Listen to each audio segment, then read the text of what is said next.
Good morning. Today we're going to add a couple chapters. We're going to look at Numbers 20 through 24. We're going to combine a little bit of tomorrow's reading. Tomorrow, of course, the 1st of March is a Sunday morning. We'll have worship with Holy Communion at Mabel and Sutton at 9 o'clock. You're welcome to tune in and participate as normal. And then also we have worship at 10:30 in our Savior's in McHenry. Normal Sunday morning for us, for me anyway, and just invite you to be a part of that. Today, as we look at all these chapters, it's going to be brief, quick, but chapter 20 begins with Miriam dying, Moses and Aaron's sister, who was a prophetess of sorts as well. And she dies and is buried, and not a lot of fanfare about that. The Israelites are traveling, and they're in this wilderness of sin where there is no water. And of course, again, they complain against Moses and Aaron and God. And Moses and Aaron go and talk to God, and God says, take your staff and command the stone to give water. Moses, in his anger, his impatience with the Israelites, rather than command the stone to give water, strikes the stone twice in this anger, frustration, and kind of berates the Israelites. And water comes. So God is faithful to the water coming, but he's upset with Moses and Aaron because Moses didn't just make the command. He didn't follow exactly the instructions. And it was that simple act, a seemingly simple act, that God said, because you didn't trust me, you too will not enter the promised land either. And chapter 20 ends with Aaron dying and the whole congregation mourning for 30 days before they continue to move. Chapter 21, the king of Canaan area, he comes and he battles against the Israelites and takes some captive. And the people of Israel, speak to God and say, if you allow us to defeat these people, we will totally, wipe out their towns and villages. And God does. And it's, and the Israelites are very successful in that battle. And then they set out again, and of course, more sin, more not following God, and God in his displeasure sends all of these poisonous serpents, and many are bitten, and many die. And again, they complain to Moses about God and about Moses, and take these serpents away, and we will, reform. Well, God doesn't take the serpents away. God says to Moses, wrap the symbol of the serpent around the pole. And when people are bitten, if they look up to the pole, they will be healed. And Jesus makes reference to that, lifting up your eyes to the serpent on the pole in our gospel readings. Not today, of course, but we'll read that, I'm sure, during this time of Lent.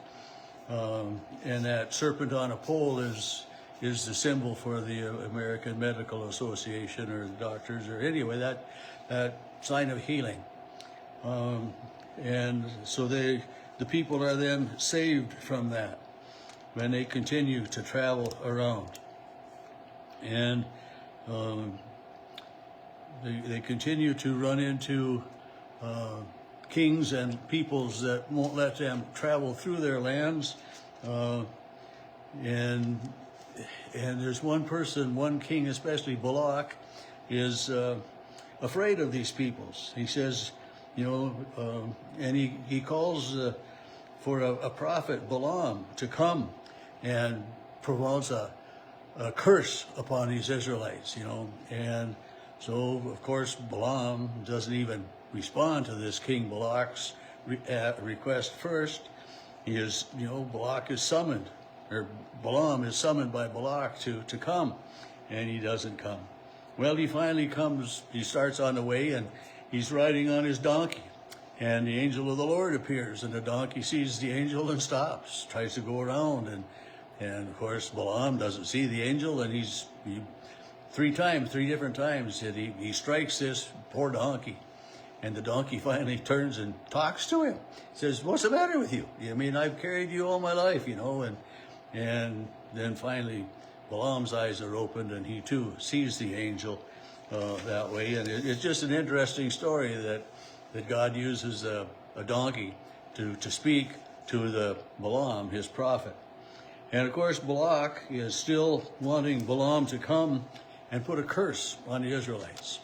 And when Balaam finally gets there, he says, you know, I can only speak what the Lord tells me to speak. But Balak, you know, and he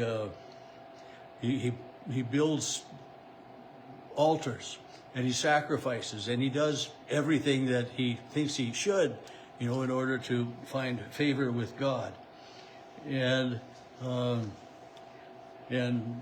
But Balaam, there are 4 different kind of speeches.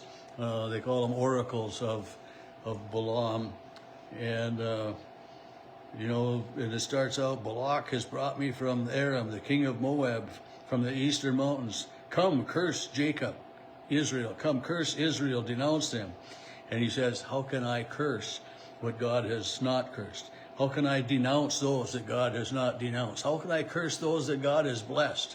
You know, how can I curse God's chosen and blessed people? And then Balak's response to that first, well, what have you done? I brought you here to curse my enemies, but now you've done nothing but bless them, you know? And it's one of those things that, I mean, it's just a reminder that, you know, how do we go against God? I mean, we have no way to stand against God and what, you know, and all of that. But, and it goes on, and, you know, and Balak continues to, he says, come with me to another place, and then you'll only see a part of them. You'll not see them all. Then you can curse them from there. And of course, he, you know, builds these altars and pillars again and makes more sacrifices.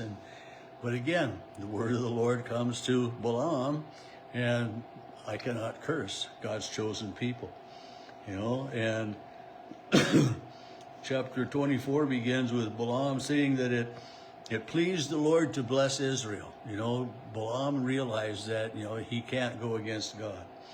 So he didn't go with Balak. You know, Balak says, let's go to another place, you know, and he ordered a bull and a ram sacrificed on these altars. But and then, you know, chapter 24, verse 2, Balaam looked up, saw Israel camped, and the Spirit of God came upon him. And this is the oracle of Balaam, son of Beor, the oracle of the man whose eye is clear. And, you know, and it's just, you know, you can't go against God, can't speak against God's people. You know, and waters will flow out of his buckets. His seed will have abundant water. His king will be higher. God brings him out of Egypt as the horns, you know, and it's just recounting God's blessings to the people of Israel. And finally, the chapter 24 ends with Balaam getting up and going back home, and Balak doing the same. But Balak did not succeed in getting his curse against God's people.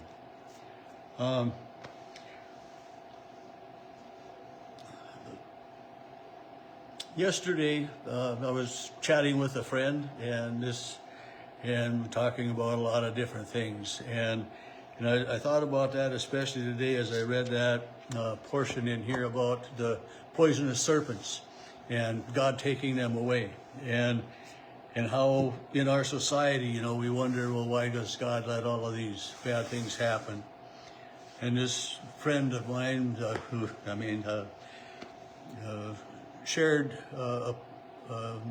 Chris Christopherson was maybe you know who he is, but he was a singer-songwriter. He was not a religious man, did not believe in God, and things happened, and he was invited to go to a rally. And at that rally, he was changed. And he wrote a song, Why Me, Lord? And it's, I mean, back in 1973, I mean, 2 years after I graduated from high school, and I hadn't thought about that song for a long time, but I thank you for reminding me of that. You'll know who I'm talking about, he will. But, you know, it's why me, Lord? I mean, what have I done that I would receive all of your blessings? You know, it's not a song of complaining about the sickness or the disasters and the poisonous serpents in our lives. But it was a song more or less reminding us, thinking about, I mean, why did you choose to bless me? Why did you choose to forgive me? And it's the story of the people of Israel. I mean, you know, they things just they just don't do right and all of this stuff. But yet, you know, here's the story of Balak trying to get Balaam to curse Israel, and Balaam sees God's provisions and God's favor for Israel.